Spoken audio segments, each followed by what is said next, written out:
Do the rich people cringe and say, don't tell them that, Robert? Yes. Don't tell people what you know. Right. Keep them poor. So my father was the head of education, PhD, all that stuff. I go home and ask him, said, why don't we learn about money in school? And he looked at me and says, because the government doesn't let us teach that subject. The government tells us what we can teach and what we can't teach. And I thought that was strange. And I said, but aren't we going to school to learn about money? He says, no, your job is to get a job. I said, but you get a job to earn money. He goes, no, you're supposed to just get a job. I went, no. Isn't the purpose of a job to earn money? He goes, you're correct. I said, so why don't I just learn about money? I can skip the job part, you know? And he got flustered and he said, if you want to learn about money, why don't you ask your best friend's father about money? And I said, why? That's Mike. So I asked him. He says, because Mike's father is an entrepreneur. And I said, what are you? He says, I'm an employee. I'm a government employee. I went, oh, what's the difference? He says, the difference is an entrepreneur must know about money, or they're no longer entrepreneurs. And he says an employee doesn't have to know anything about money because the government's free. And now I'm 9 years old, my head's going cracking in half. He says, you never want a paycheck. You understand that, kid? I said, okay, I got it. And he says, well, how do I make money? He says, that's what entrepreneurs figure out. He was like, so how do I learn about money? So he would just break out a Monopoly game board. So I would work for free and pick up cigarette butts, and he had hotels and restaurants, and I would clean and do menial tasks. And as I got older, I started getting into office work and marketing and accounting, and I was an apprentice basically, but I always worked for free. And he would teach me about money, but the way he taught me about money was playing Monopoly. And finally one day I got upset. I said, well, when are you going to teach me about money? He says, what do you think we're doing? We're playing Monopoly. He goes, no. What do you think we're doing? We're playing Monopoly. He says, what do you think we're doing? So I don't know. I'm teaching you about money. And then that's when, you have one green house. He says, there's many formulas for great success in money. There's thousands of them, but one of the best ones is found on the game of Monopoly. It still is today. 4 green houses, 1 red hotel. I said, what? He says, one of the greatest ways to acquire great wealth is playing Monopoly in real life. 4 green houses, 1 red hotel. Well, is that all there is? He goes, that's it. And he says, what do you think I'm doing? And I went, I don't know. So then he took me out and he showed me his greenhouses. And 10 years later, when I was 19, I was now in school in New York, and I come back to Hawaii, and Rich Dad had bought the biggest piece of land smack dab in the middle of Waikiki Beach. And when you go to Waikiki Beach today, you'll see the Hyatt Regency Hotel. That was his hotel. Just like the game of Monopoly. Just like the game of Monopoly. Acquired assets and they became bigger assets. He just kept what's called an assemblage, because that property wasn't that big at the time. So he had to buy out all the small guys. Because Waikiki was a little dirt water little town. So he'd buy out this shop owner and buy that shop owner. And it took him a while, but he finally assembled this large piece of property. And then he and Hyatt put up this giant hotel. It just sold for $800 million. So that's how I learned about money.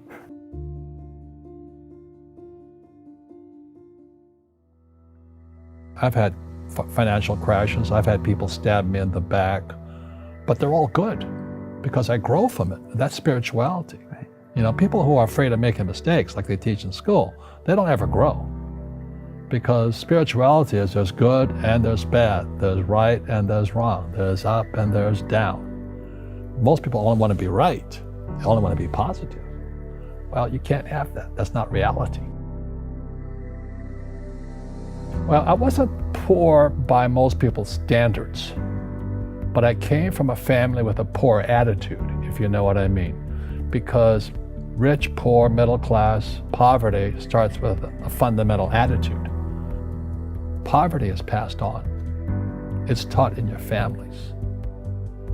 And middle class is taught in families. And so the people right now who are sitting at home, who are struggling financially or worried about money or unhappy, they may be making a lot of money, but unhappy with what they're doing, it was probably taught to you. You know, your super ego was taught, get a job, work hard, or you'll never be rich, or the rich are evil, or whatever.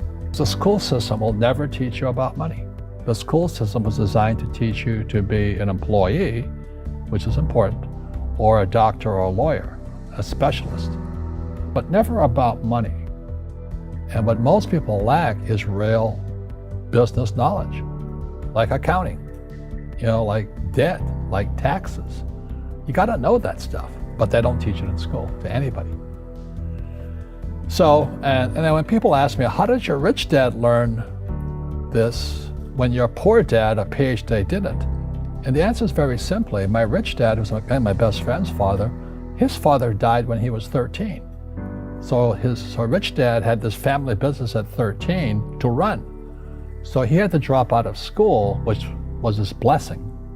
There's blessings, and sometimes the blessing doesn't look like a blessing, but it turned out to be a blessing. And then his teachers became his bookkeeper, his accountant, his attorney, his banker, his real estate agents. So he has what I call real teachers, not these fake teachers in school. You see, most teachers in school, they're out of ethics. They teach subjects they themselves don't practice. I asked the teacher, I said, I'm in my third year of calculus now. It was called strength of materials. I said, am I ever going to use this stuff? He goes, no. I said, why do you teach it? He says, because I get paid. I said, do you ever use it? He goes, no. And that's why, you have to, in life, one of the things I suggest to people, you got to find a real teacher versus a fake teacher. And a fake teacher is somebody who doesn't do what they teach.